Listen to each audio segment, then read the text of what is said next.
Hello, Oliver here, connecting from Toronto. How's everybody doing? There are three apps that I personally use quite a bit, and they're awesome. They're completely awesome. Starting with apps, there are these three apps that I'm going to share that helped me a lot. One of them is called Sudo, and Sudo is this app right here. So it's called Sudo, and this app is something like a phone. So you open Sudo, and you can create different profile like this. And when you create different profiles, you can have different phone numbers. So number one, you completely get a free number, and you can pick from a different country a free number. So since I'm from Toronto, I picked like 647, and I picked one US number as well from I think from Phoenix, 480 area code. So that way, when I'm calling somebody using Sudo, that it appears as if I'm calling from that city, from Phoenix. So I can call somebody to Toronto using Sudo, and I can call, and it looks like that I'm calling from 480 area code number, which is area code from Phoenix. But that's not the only thing that is cool. The cool thing about that feature is that when you use Sudo, you can, it is completely free to call other people. So you can just call any number, and it doesn't have to be on other Sudo. It can be on any other device.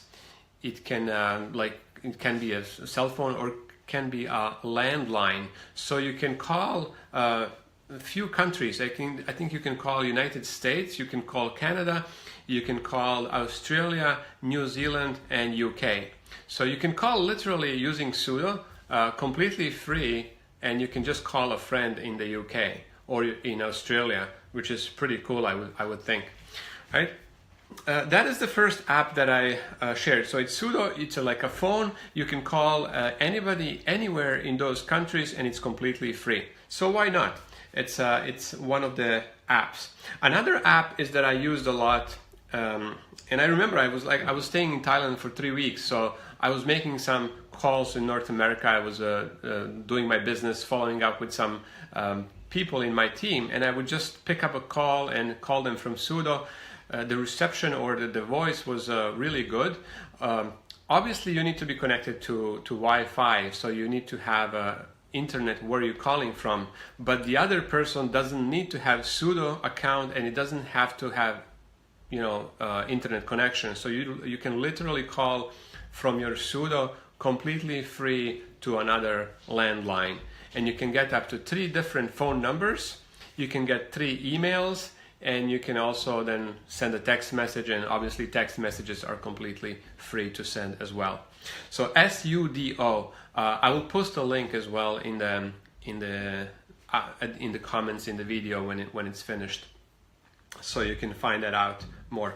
Another app that I use is called Uber, and Uber is an app that is available in many different cities. So it's alternative to a cab, to a taxi driver. So you can pick up a cab, you can pick up an Uber. There's Cabify. There's some other applications that people are using, and you can basically. I was using that a lot when we were in Portugal, in Lisbon, in Sintra. Then we didn't have a transportation, and I would just schedule a call on Uber. So it looks like this, and it sort of opens up a device, an app. It launches. It recognizes your location, and then it searches for, see here in my area there's about 10, and this is like literally in like about 8 to 10 cars waiting for somebody to call them, and they would be here like in 1 minute. They're like in my area like 2 minutes from here, 1 minute from here. If I just schedule a pickup, and they would just drive me anywhere I want. So it's for me, I find it much more convenient. I could call a cab, I could call a taxi, but in Toronto, it's about 30% less expensive when you request Uber in average. So that's a cool application. I know a lot of people are already using it and familiar with that, but that's one app that is that I really liked. There's a very similar service called Cabify, and there's another one called Lyft. Yeah, there's another one called Lyft. So people are using different ones in different cities. In some cities like Vancouver and Calgary, Uber is not available, so you may try to use something else or just use cab. What I like with about this is connected to my banking account. Uber is connected to my banking account or my PayPal account, and I can just make a payment. I jump in the car. I don't have to think if I have cash, if I have credit card. As long as I have my phone and internet connection, then I can request a cab, I can request Uber, and just it would drive me anywhere I want. Another app that I really like is Maps or Maps.me. And that is pretty cool because there's a lot of different maps, and there's a lot of obviously probably most well-known maps app is Google Maps, and there are quite a few other ones, MapQuest and whatnot. But Maps.me, it's quite unique because how it works, it sort of downloads the map that you need. So if you live in Toronto, if you live in any city where you live, you would download the map for that area, for that city. And then you would not need internet connection, which is pretty awesome. And I remember we were in Marrakesh in Morocco, in Africa, and where, going down the streets and different roads, you can use it while walking, you can use it while driving, like GPS.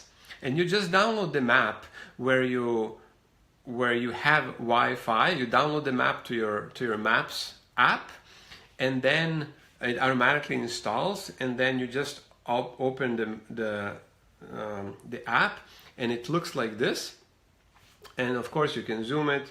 You can see the streets like this, and different areas, different sections. Some people will recognize where I live, but it's okay.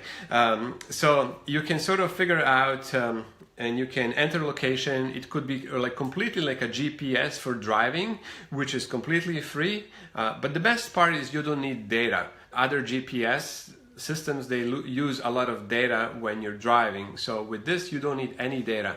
And for the country that you live in, it's usually fine because we have data packages. But when you travel in a different country, in a different continent, it could be really, really expensive. So this way, you just install the app, and then you download the map. And when you open the map, the app, it sort of recognizes right away where you are, and it asks you if you want to download the map for that area or for that city. You download the map, and you can just use it without data. And it uses basically satellite connection. So every sort of second it updates and it changes and it gives you location, and you can completely use it as GPS. So that is my third app that I used a lot, and it's really, really cool. I use it even here in Toronto, even where I have data, because it's just quite practical and it gives you a lot of information and it's easy to use. And those are the three apps that I wanted to share that helped me a lot when I was traveling, and I would suggest you try them, download them, install them, and use them and enjoy them. And another app obviously is Facebook that we used a lot, because with Facebook you can do a lot of things. You can go live, you can send messages, you can leave messages like voice messages. When you're driving, you can just hold and record a message and send to somebody. You can do video conference, like you can connect with somebody, obviously, just like Skype, and you can connect using a video option. As long as you have Wi-Fi or internet connection or any data plans, you can do all these things. I would also like to know if you're using any other traveling apps that are useful to you, so that I can learn from you and maybe add it to my collection of traveling useful, cool apps that are free, but I don't mind paying, of course, if there's a good value in it. And final thing is, if you like this video, if you find it useful, share it with others, because other people might find it useful as well. So that's all. Thank you for watching. Thank you all for connecting. Have a good day. Bye bye.